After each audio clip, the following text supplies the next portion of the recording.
berjumpa kembali pada mata kuliah strategi pembelajaran sosiologi. Nah, ini seri pertama pada mata kuliah strategi pembelajaran sosiologi. Sekaligus saya akan memberikan materi pengantar dan kedepannya saya akan memberikan lanjutan video untuk membahas beberapa materi yang terkait dengan strategi pembelajaran sosiologi. Jadi pada perkuliahan ini, saya kira ini salah satu mata kuliah yang sangat penting ya. Jadi banyak hal-hal yang Anda harus pahami dan Anda harus bisa di dalam strategi pembelajaran ini, karena Anda tidak bisa menjadi seorang guru tanpa memahami materi tersebut. Karena salah satu poin yang sangat penting di dalam strategi pembelajaran, Anda dapat memahami banyak hal. Khususnya ketika Anda nanti menjadi guru, Anda punya bekal atau ya utamanya adalah strategi untuk menghadapi kelas, menghadapi siswa, materi, dan apa yang Anda harus persiapkan untuk bisa mencapai beberapa hal atau tujuan di dalam pembelajaran. Nah, saya sudah membagi buku di grup. Saya kira itu bisa menjadi pengantar, jadi bahan bacaan bagi Anda yang mengikuti perkuliahan saya. Jadi untuk seri 1 ini saya mengajar satu kelas, saya lupa kelasnya, kelas B ya kalau tidak salah. Yang saya ampu itu tentang strategi pembelajaran sosiologi. Jadi pada seri 1 ini saya kira ada dua materi penting yang perlu kita pahami dulu ya sebelum kita lebih jauh. Nah, saya kira di dua poin ini atau dua sub teori ini yang akan kita kupas pada video seri 1 ini, nanti akan lebih banyak membantu Anda dalam memahami yang pertama itu bagaimana sih sebenarnya hakikat pembelajaran sosiologi. Jadi saya kira Anda bisa lebih memahami lebih dalam tentang hakikat pembelajaran. Jadi pada umumnya hakikat pembelajaran itu sama ya, tetapi karena kita secara spesifik di dalam sosiologi, sosiologi berbeda dengan ilmu sosialnya, otomatis berbeda juga dalam mengajarkannya, karena harus berbasis pada sosial ya, karena sosial kondisi dan teori-teori dalam sosiologi juga harus dapat didukung oleh metode yang Anda gunakan dalam pembelajaran. Nah, jadi melalui hakikat ini atau Anda harus memahami hakikat ini agar Anda punya dasar atau basic dalam memahami bagaimana sebenarnya pembelajaran itu yang baik dan apa yang Anda harus lakukan di dalam pembelajaran sosiologi. Nah, ini pada pembahasan pertama sebentar.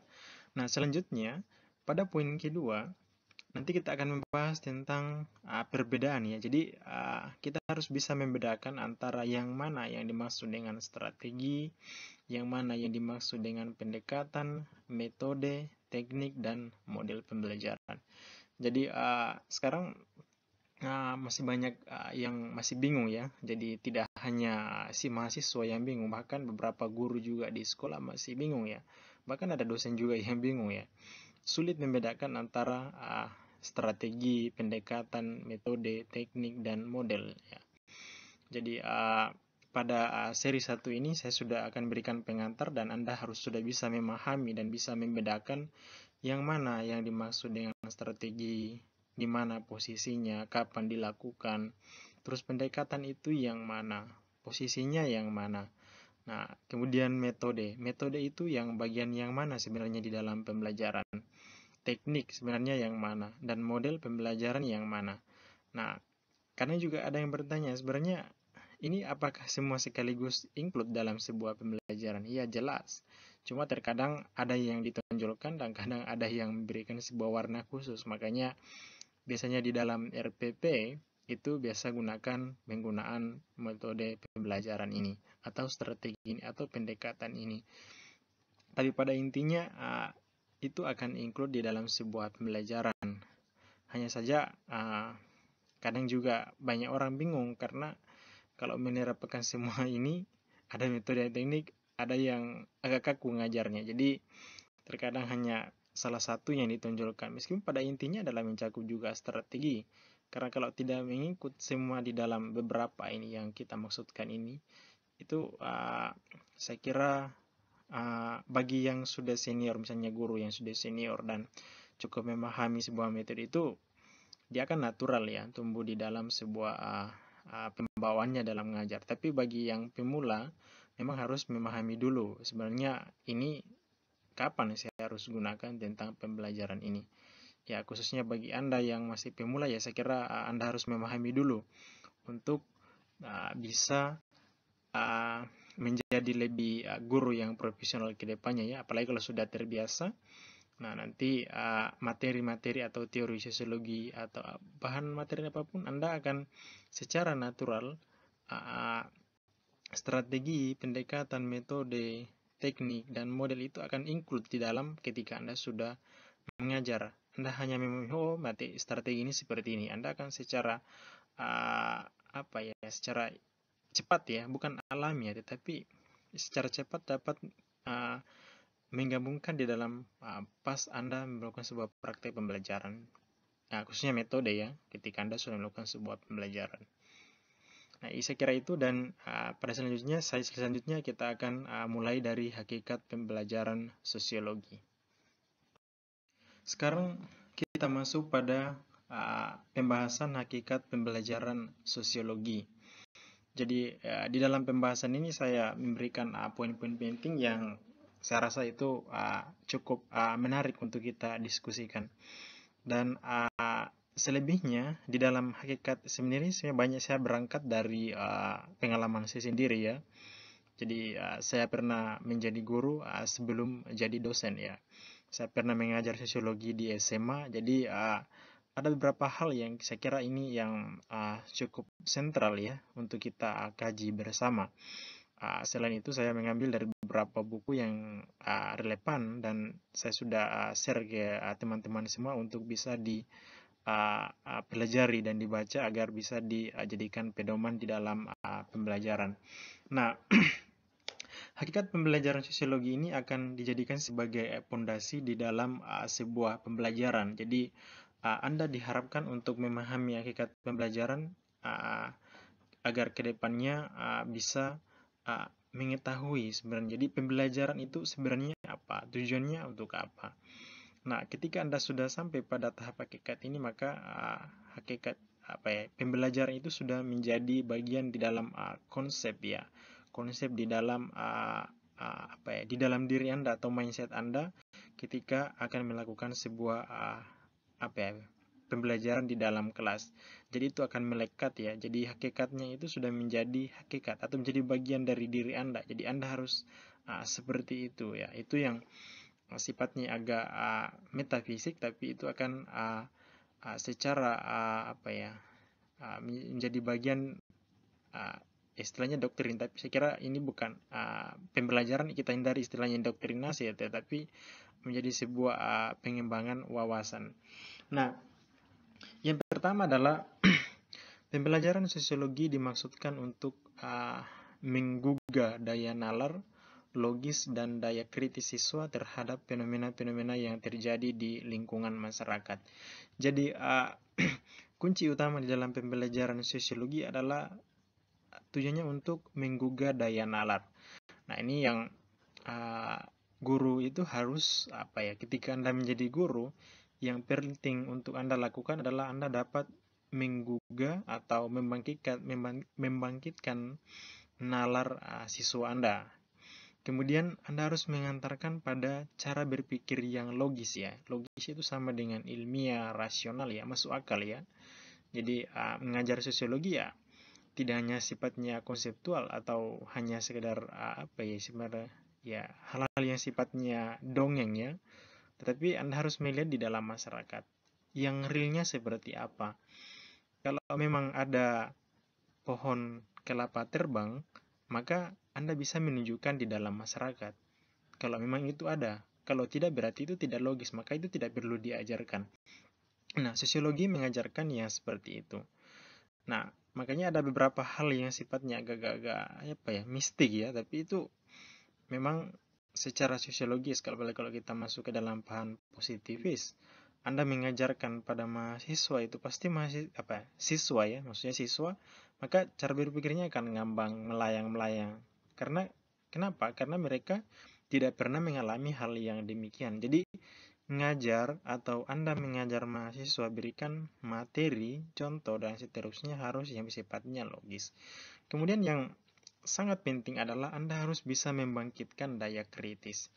Jadi kritis itu bukan berarti celah ya, bukan berarti memaki dan seterusnya. Jadi kritis itu berarti uh, uh, tahap dimana Anda sudah menyadari ya bahwa ini relevan atau ada ini cocok. Jadi siswa itu harus diajarkan pada sesuatu hal yang berhubungan dengan konteks kehidupannya. Nah, kalau siswa itu sudah menyadari apakah ini cocok atau ini bagian dari hidupnya atau berbeda, sehingga memiliki pandangan yang berbeda secara umum. Jadi kritis itu berarti itu sifatnya ilmiah ya. Jadi siswa kadang juga mereka akan lebih cepat memahami hal-hal sesuatu kalau kita mengantarkan pada cara berpikir yang kritis. Misalnya kita memberikan contoh-contoh di dalam masyarakat, bagaimana yang Anda alami di lingkungan sosial Anda di masyarakat. Misalnya ada yang kalau seumpama pemilihan seperti ini, misalnya ada pilkada dan seterusnya, siswa bisa kita berikan contoh tentang hal itu. Kenapa orang itu membagi-bagikan uang? Padahal itu membagi-bagikan bagus kan? Tetapi pada intinya nanti itu ada sesuatu di balik uang itu tersebut. Kenapa harus dibagikan? Jadi kita mengajarkan atau kita mengantarkan pada siswa untuk memahami hal-hal yang ada di balik sesuatu fakta yang ada di dalam masyarakat. Makanya sifat atau daya kritik seseorang atau siswa itu akan muncul ketika kita mengajarkan sesuatu ada suatu hal yang sifatnya metafisik di balik sesuatu yang fisik ya. Jadi saya pernah mengatakan pada mata kuliah lain bahwa gedung yang mewah itu atau kampus yang mewah itu belum tentu mewah di dalamnya. Jadi bagaimana cara untuk memahami sesuatu yang ada di balik kampus yang mewah itu? Maka Anda harus butuh yang namanya kesadaran kritis. Jadi kesadaran kritis inilah yang perlu dibangkitkan atau ditanamkan pada siswa untuk memahami fenomena-fenomena yang terjadi di dalam lingkungan masyarakat. Nah, ini yang dimaksudkan pada poin pertama. Nah, itulah yang kita cari di dalam sebuah kegiatan pembelajaran. Jadi pada umumnya proses pembelajaran itu seperti itu. Tapi dalam sosiologi mempunyai karakteristik sendiri. Tidak sama dengan ilmu-ilmu lainnya. Misalnya bahasa Indonesia, bahasa Inggris, matematika, fisika, kimia, sejarah pun juga berbeda. Jadi sosiologi mempunyai aliran tersendiri di dalam proses pembelajaran atau cara sendiri. Nah, selanjutnya sehingga siswa bisa mengkonstruksi ya pengetahuan melalui pengalaman, pengamatan, dan pemahaman. Jadi ketika siswa tadi sudah kita berikan sebuah pemahaman tentang contoh-contoh di dalam masyarakat, maka yang paling utama itu mereka dapat mengalaminya ya. Jadi kita harus mengajar itu berdasarkan pada apa yang siswa alami ya. Jadi meskipun kita memberikan contoh misalnya di Amerika, di negara lain,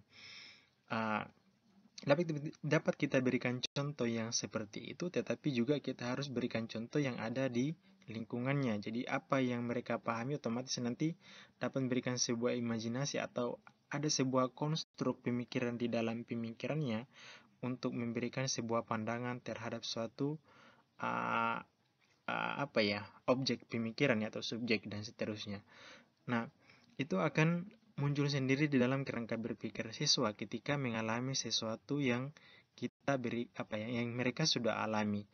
Kemudian mereka sudah amati dan pahami. Jadi ketiga ini yang sangat penting ya. Yang pertama adalah harus dialami, kemudian diamati dan dipahami. Karena tanpa dipahami juga pun ya saya kira konstruksi pemikiran siswa pun tidak bisa akan bangkit. Karena itu salah satu kunci agar siswa bisa membangkitkan sebuah kesadaran ya tadi ya. paham terhadap materi yang kita ajarkan. Nah, itu salah satu yang poin-poin penting yang masuk di dalam hakikat pembelajaran yang sebenarnya. Nah, jadi di sini pada poin ketiga, nah ini penting karena guru sosiologi harus menghilangkan persepsi negatif terhadap belajar sosiologi yang dianggap membosankan karena sajiannya bertele-tele dan dianggap harus menghafal, apalagi jika sajian-sajiannya tidak tepat sasaran dan tidak sesuai dengan situasi sosial lingkungan sekitarnya. Jadi ini yang saya sampaikan tadi, bahwa yang paling penting itu adalah guru sosiologi harus menghilangkan persepsi negatif terhadap belajar sosiologi.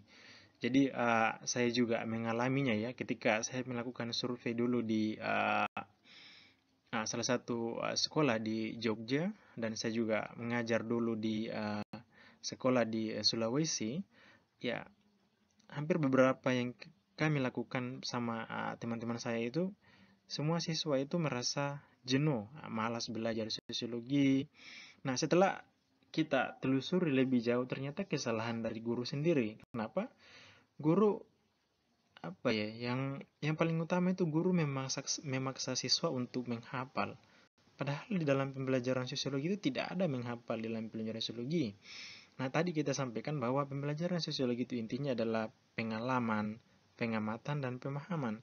Jadi kalau ketiga poin ini masuk di dalam proses pembelajaran sosiologi bagi siswa di sekolah, maka mereka akan cepat memahami. Jadi kalau sumpah menghafal ya, kalau sumpah menghafal, saya juga kalau dulu pengalaman saya ketika sekolah dulu di SMP SMA, guru menyuruh terus menghafal, setiap malam menghafal. Kalau sampai di sekolah ada teman yang kasih yang kagetkan, atau ada tiba-tiba yang mendadak, apa yang kita hafal malam itu pasti akan hilang. Kenapa? Karena hafalan itu sifatnya temporer, sementara. Kalau seumpama pemahaman, pengalaman, dan pemahaman itu tidak akan hilang. Kecuali kalau otak Anda hilang ya, atau ada gangguan saraf, itu akan hilang. Tetapi kalau Anda sudah masuk ke taraf itu, maka hafalan itu tidak ada gunanya ya. Nah, ini yang keliru yang saya maksudkan di poin ketiga ini. Jadi banyak guru sosiologi yang keliru menganggap bahwa belajar sosiologi itu menghafal. Nah, kemudian kenapa ada kata bertele-tele? Jadi di dalam pembelajaran sosiologi memang istilahnya bukan bertele-tele sebenarnya. Pada intinya adalah remeh-temeh. Tetapi karena guru yang mengajar juga istilahnya itu ya banyak yang bukan jurusan pendidikan sosiologi. Nah, itulah yang banyak kita temukan sekarang, sampai beberapa penelitian mengatakan kenapa pembelajaran di sosiologi itu kurang memuaskan. Kenapa? Karena yang mengajar itu bukan, ya dia basicnya sosiologi, tapi bukan orang pendidikan, jadi bukan pendidikan sosiologi. Ditambah lagi dengan yang lainnya, bukan jurusan pendidikan sosiologi, jurusan sejarah, geografi, ada yang jurusan lain mengajar pendidikan sosiologi di SMA. Sehingga pembelajaran sosiologi di SMA tidak menarik. Kenapa? Karena tidak diajar oleh ahlinya.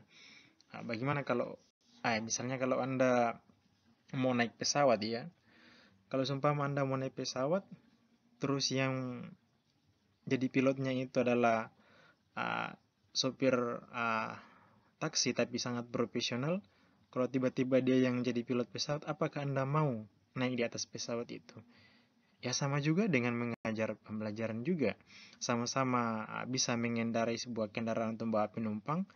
Sama juga dengan sama-sama guru bisa mengajar, tetapi belum tentu jurusan yang lain bisa mengajar sosiologi. Nah, inilah yang kemudian banyak merancu atau merusak pembelajaran sosiologi di sekolah.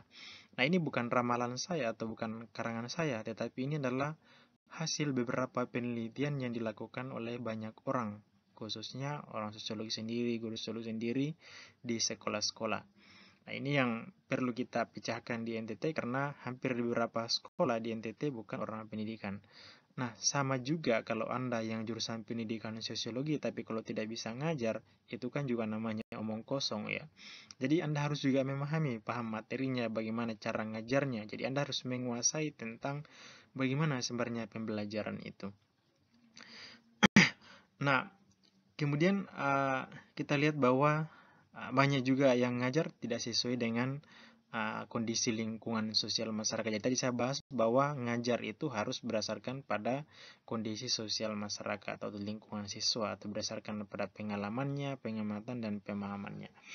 Nah, yang terakhir pada pembahasan angkat ini saya kira kita sudah masuk di sini pada sebenarnya pembelajaran sosiologi itu apa, seperti apa. Jadi pembelajaran sosiologi adalah proses untuk membantu peserta didik agar dapat memperoleh ilmu tentang budaya, struktur sosial, proses sosial, dan perubahan sosial yang terjadi di dalam masyarakat. Jadi sebenarnya ngajar sosiologi itu simple, cuma materi yang kita ajarkan itu kadang yang bermasalah ya. Jadi kadang orang yang ngajar yang kita temukan di sekolah itu ngajar temanya tentang ini tapi bahasanya beda, karena juga tidak akurat, tidak relevan dengan kondisi masyarakat. Kenapa? Karena proses pembelajaran yang tidak relevan. Jadi pembelajaran sosiologi itu pada intinya berbasis budaya. Budaya yang mana? Apakah budayanya orang Jawa yang diajarkan ke orang NTT?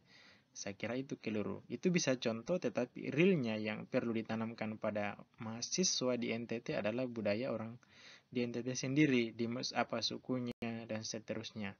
Jadi budaya lain hanya sekedar untuk pembanding dalam sebuah pembelajaran. Sama dengan struktur sosial, itu juga penting dipahami, proses-proses sosial dan perubahan-perubahan sosial dalam masyarakat. Jadi, ini inti penting yang Anda perlu pahami dan perlu ajarkan di dalam sosiologi. Nah, selanjutnya kita masuk pada pembahasan selanjutnya. Jadi, sekarang kita masuk pada salah satu poin penting yang kita perlu pahami ya di seri pertama ini. Jadi, ya sangat diharapkan untuk kita semua bisa membedakan antara yang mana strategi pembelajaran, pendekatan pembelajaran, metode pembelajaran, teknik pembelajaran, model pembelajaran. Nah, ini yang selalu tumpang tindih ya. Jadi memang untuk membedakan itu ya, memang dari segi kata ya kita sudah bisa bedakan. Tetapi maknanya itu dan prosesnya itu yang kadang sulit dibedakan oleh guru ya. Bahkan tidak hanya guru, dosen pun sulit membedakan itu. Tetapi kalau Anda sudah belajar di sini ya, saya kira kita bisa belajar bersama untuk memahaminya.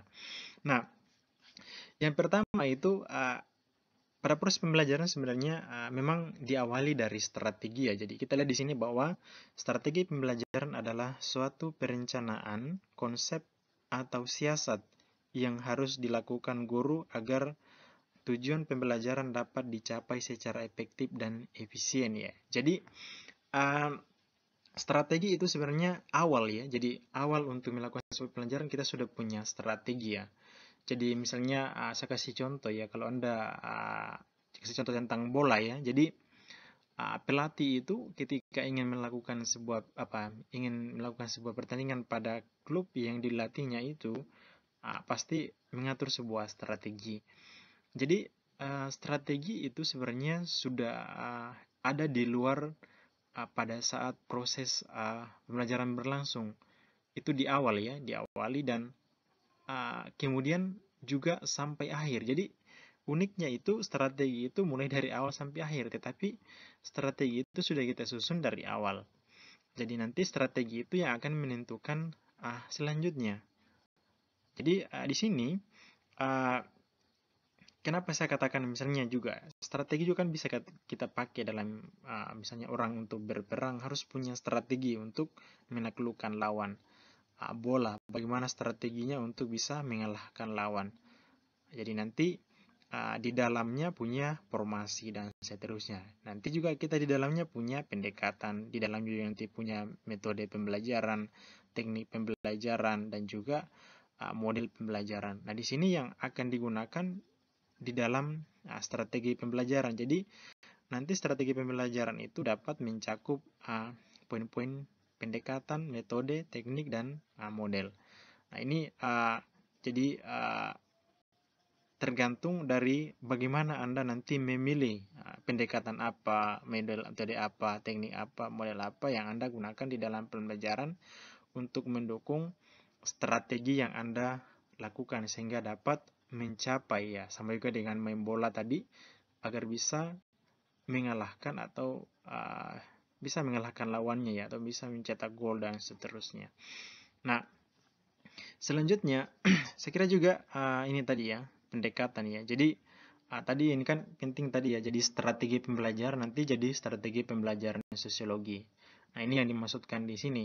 Tapi intinya di sini Anda bisa membedakan dulu yang mana strategi. Tadi adalah suatu perencanaan, nah, ini adalah bagian dari sebuah perencanaan, berarti awal ya, jadi konsep juga, berarti sebuah konsep ya untuk mencapai, dan siasat. Siasat itu adalah strategi, sama dengan strategi untuk menaklukkan ya, agar Anda tidak gagal dalam melakukan sebuah proses pembelajaran, sehingga punya strategi dari awal. Jadi guru punya strategi agar nanti pembelajarannya bisa mencapai apa yang ditargetkan. Nah, kemudian untuk melancarkan proses tadi, maka Anda butuh yang namanya pendekatan. Jadi, pendekatan pembelajaran adalah sebuah paradigma atau teori ya. Jadi, Anda punya paradigma di dalam sebuah pembelajaran itu, atau teori ya, yang dimiliki oleh guru berdasarkan orientasi pembelajaran. Jadi, Anda biasa mendengar ada istilahnya siswa sebagai pusat pembelajaran ataukah guru sebagai pusat pembelajaran. Nah, ini yang cenderung di dalam sebuah pendekatan itu yang terkadang antara membedakan kedua itu ya. Jadi kalau seumpama siswa sebagai pusat pembelajaran itu yang agak masuk di dalam kritik ya, dalam pembelajaran itu sifatnya pendekatannya sifatnya humanis ya, atau konstruktif ya, konstruktif. Tadi yang kita bahas tentang teori pembelajaran konstruksi atau pendekatan konstruksi itu kan semuanya masuk di dalam situ. Kemudian nanti misalnya yang gaya lama yang biasa dikritik tentang konvensional, bahwa pusatnya itu adalah guru ya, guru yang mengatur, karena siswa akan mengikut pada apapun yang disampaikan oleh guru. Jadi ini kan beda-beda paradigma ya. Jadi apakah itu betul seperti itu? Ada yang jadi siswa sebagai pusat ataukah guru? Ini betul. Jadi kadang kita menemukan pembelajaran di sekolah, jadi masih kebanyakan ya. Jadi kalau kita sistem belajar kita sekarang, itu kebanyakan guru yang jadi sentral, jadi pusat pembelajaran. Kenapa? Karena guru yang mengajar tersebut menganggap bahwa dirinya paling jago di dalam sebuah kelas. Jadi di sini fungsinya pendekatan itu atau teori pembelajaran itu, pemahaman gurunya itu seperti itu. Nah, ini yang saya kira ketika Anda nanti turun di sekolah, kemungkinan Anda akan menyadari bahwa salah kalau saya mengatakan bahwa saya sebagai sentral, seharusnya siswa. Tetapi saya rasa kalau Anda tidak betul-betul paham tentang yang sebelumnya tadi tentang esensi pembelajaran, maka Anda akan kembali pada Anda menganggap bahwa Anda lah yang paling jago di sekolah. Siswa itu Anda dapat taklukkan dan Anda bisa lebih hebat. Anda sebenarnya lebih hemat daripada mereka. Nah, ini yang sebagai kunci tadi yang kita bahas bahwa tentang pendekatan. Jadi nanti dalam strategi juga perlu pendekatan atau sebuah teori di dalam sebuah pembelajaran ya. Nah, selanjutnya nanti pendekatan-pendekatan misalnya siswa sebagai kita kasih contoh ya, sebagai pusat pembelajaran misalnya pakai pendekatan humanis, pendekatan atau teori humanis, teori pembelajaran humanis atau konstruktivis. Kalau seumpama siswa sebagai guru sebagai pusat pembelajaran, maka nanti beberapa juga beda paradigma lagi ya, itu pendekatannya gimana. Nanti bisanya lebih cenderung dikritik sebagai pendekatan konvensional. Nah, ada banyak pendekatan ya, misalnya juga tadi strategi ada banyak gitu. Cuma kita di sini di seri ini belum kita bahas secara rinci, tapi kita juga segi pemahaman ya.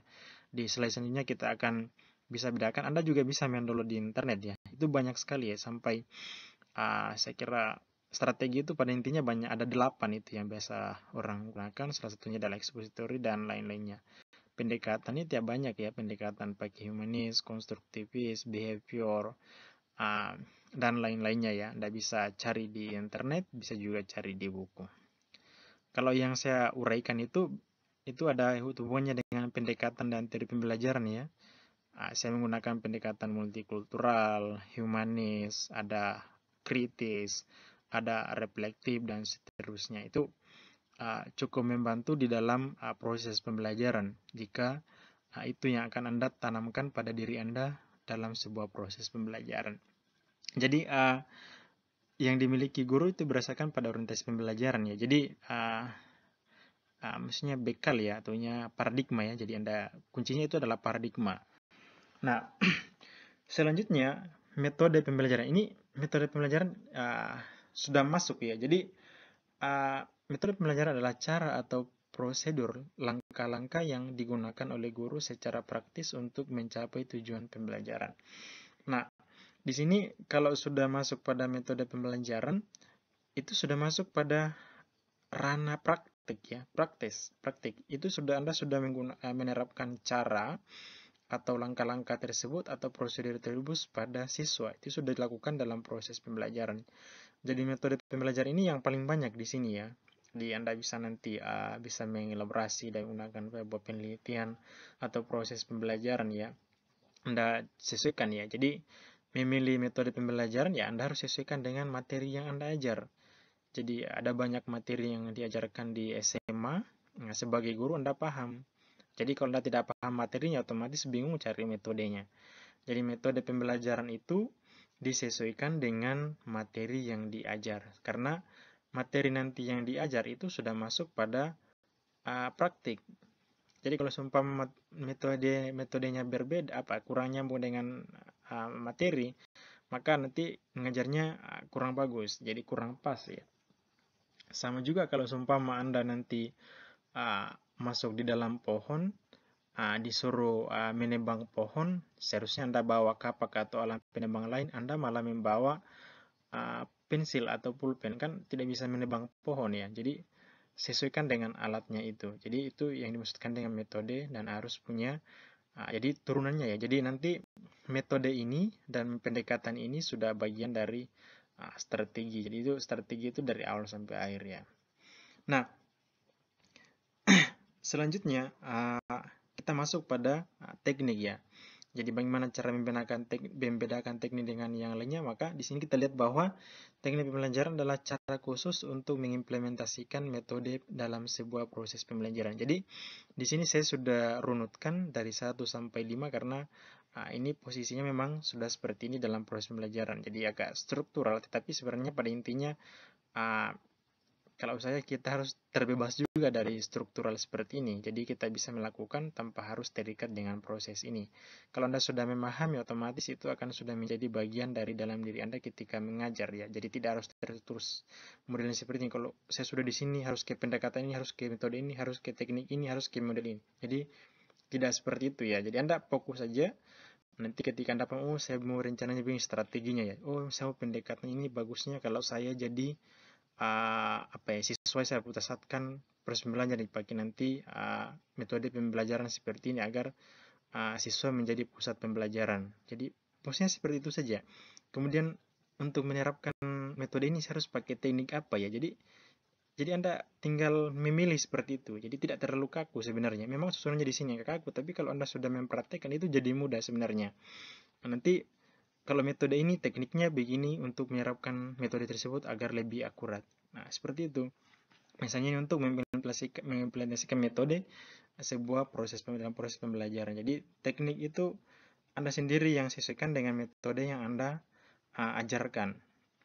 Kemudian nanti model. Terus kenapa model itu bagian terakhir? Di sini kita lihat bahwa model pembelajaran adalah wadah keseluruhan proses pembelajaran dari awal sampai akhir yang disajikan secara khas.